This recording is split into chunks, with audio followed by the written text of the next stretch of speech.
Hi Mama. Let's talk about increasing milk supply using a manual breast pump. Milk production works on supply and demand.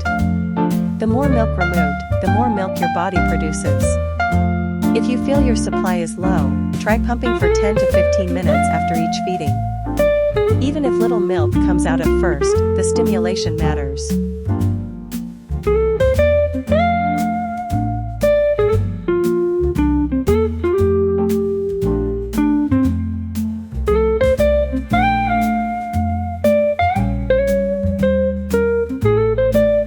Consistency is key.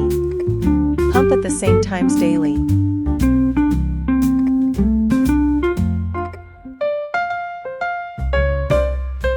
Manual pumps are excellent for power pumping sessions at home without needing electricity. Hydration, nutrition, and rest also play important roles. Using a breast pump strategically can support exclusive breastfeeding goals.